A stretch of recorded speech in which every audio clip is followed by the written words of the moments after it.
अस्सलाम वालेकुम नाज़रीन, मैं हूं सलमा हालिक। आप देख रहे हैं KPN HD। Islamabad election commission ने वफाकी वज़ीर अली अमीन गंडापुर के भाई और बलदियाती उम्मीदवार उमर अमीन गंडापुर को नाअहल करार दे दिया। इलेक्शन कमीशन ने बलदियाती इंतखाबात के ज़ाब्ता अखलाक की खिलाफ वर्जी से मुतालिक अली अमीन गंडापुर केस का फैसला सुना दिया।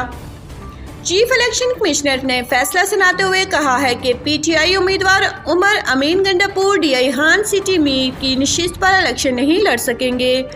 इलेक्शन कमीशन ने केस का फैसला सुनाते हुए अली अमीन गंडापुर के भाई उमर अमीन गंडापुर को नाअहल करार दे दिया, जबकि वफाकी वजीर अली अमीन गंडापुर को बलदियाती इंतखाबी मुहिम में शिरकत से रोक दिया।